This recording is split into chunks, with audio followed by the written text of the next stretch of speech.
का, और वो अभी कुछ दुकानों में है।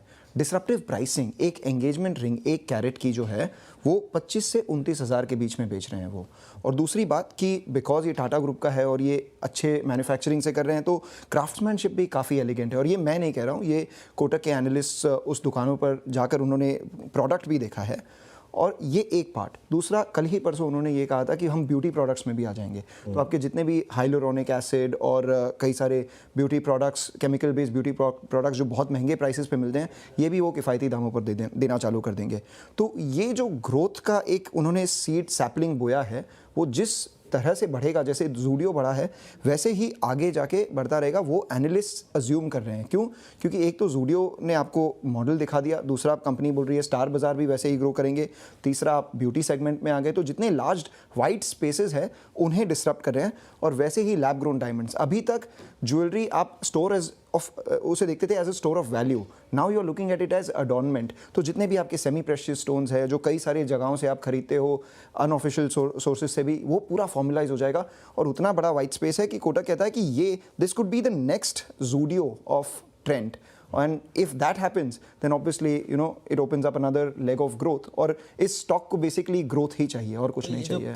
50,000 की डिसरप्टिव प्राइसिंग है, यही डायमंड अगर आप ओरिजिनल डायमंड लेंगे तो कितने का आएगा वो? 1 कैरेट अगर आप लेंगे तो मेरे हिसाब से 2.5 से 3 लाख रुपए का। 2.5 से 3 लाख का। तो अगर अच्छा प्रोडक्ट, उसके सामने आपको 25 से 30 हज़ार रुपए में मिल रहा है लैब ग्रोन डायमंड। तो अगर आपको बहुत पहले याद होगा जो ओरिजिनल मोती मिलते थे, फिर वो फैक्ट्री मेड मोती हो गए, मेरे हिसाब से डायमंड इंडस्ट्री भी वैसी हो जाएगी। बिल्कुल। खैर, मैं तो ज़िंदगी में एक चीज़ बताऊँ, मैं तो उसूलन कभी डायमंड नहीं खरीदा।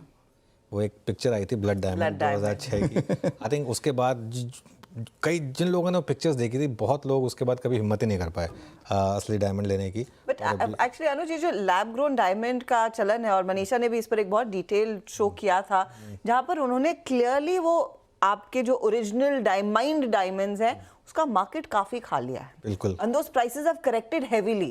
तो यही हमने कुछ टाइटन में हुए हैं देखा था। लोगों ने अपनी फैक्ट्री बंद कर दी थी, लेकिन छुट्टी पे जाइए क्योंकि सेल हो ही नहीं रही है। सूरत का जो डायमंड बोर्स है उसका हाल आपको काफी कुछ बता रहा है। कल टाइटन के सेकंड क्वार्टर अपडेट में आप देख लीजिए, उन्होंने कहा है कि ग्रोथ गोल्ड बिजनेस में अच्छा हुआ है, नॉन सॉलिटेयर स्टडेड बिजनेस अच्छा ग्रो हुआ है। जो सॉलिटेयर बिजनेस है उसकी प्राइसेस टूटने की वजह से वो बिजनेस उनका अच्छा ग्रो नहीं है। और यही ट्रेंड के बिजनेस से सबसे बड़ा रिस्क टाइटन को भी है। भले ही ग्रुप कंपनी है, अगर आप टाइटन देखिए 25% ग्रोथ के बाद भी कल स्टॉक नीचे था, among the top Nifty losers, और आज भी 100 रुपये नीचे है। तो मे बी कहीं पर लोगों को लग रहा है कैनिबलाइजेशन होगा, but the only Solis is कि ग्रुप के ग्रुप में ही है। हाँ, ग्रुप के ग्रुप में ही है, लेकिन क्या अब थोड़ा सा बड़े भाई को बोला जा रहा है कि थोड़ा छोटे भाई की हेल्प करो, ये पॉसिबिलिटी है। बड़े भाई ने कपड़े बेचने चालू किए थे, सलवार सूट और तनेरा के बिजनेस में। तो खैर, एनीवे, चलिए, बहुत बहुत शुक्रिया मंगलम, और enjoy your day, enjoy your evening, have a good party. तो ये बात हुई ट्रेंड पर। अब मानस, ये हमारी एक बात हुई, इसका नाम ट्रेंड नहीं, ट्रेंड होना चाहिए स्टॉक का। अब कहाँ तक के लेवल